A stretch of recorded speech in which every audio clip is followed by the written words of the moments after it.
allah léegi yow dañ la gëj a gis ci télé bi gëj nga tourné. léegi sa kii bu bees bi campagne bi nga ko dundee. waa kontaan naa ci torop ci laaj di nga ma laaj. ndax xam nga Sénégal yëpp fu ma mas a jaar dañ naan ma Ngoury foo ne Ngoury bul bàyyi théâtre mën na leen duma ko mas a bàyyi ndax sama passion la te aussi sama métier la moom laa bëgg waaye nag dafa am lu may togg ak ñu ma koy toggal bis bu ñoree dinaa leen ko won macha allah waa Leuz Média ñëw fas yéene liggéey ak ñun nag ci anam yu sell macha allah ndax maanaam Leuz Média doon nañu ñoo xam ne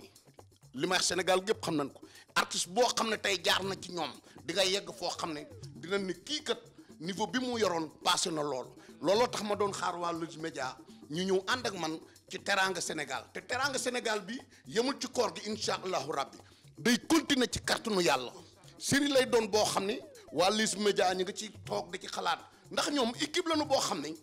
réalisateur bi ak preneur de son bi ak ñu yore lumière maanaam équipe bu am kii lañu daal déggoo lañu maanaam scénario bu ñu teg ñoom ku ci ne da ngay indi sa xalaat indi sa te li nga man macha allah maanaam xeebuñu kenn partagé ko ak comédiens yi loolu tax Leuz Média fu ñu ñëwee rek Sénégal nga xam ne ñëw nañu merci beaucoup.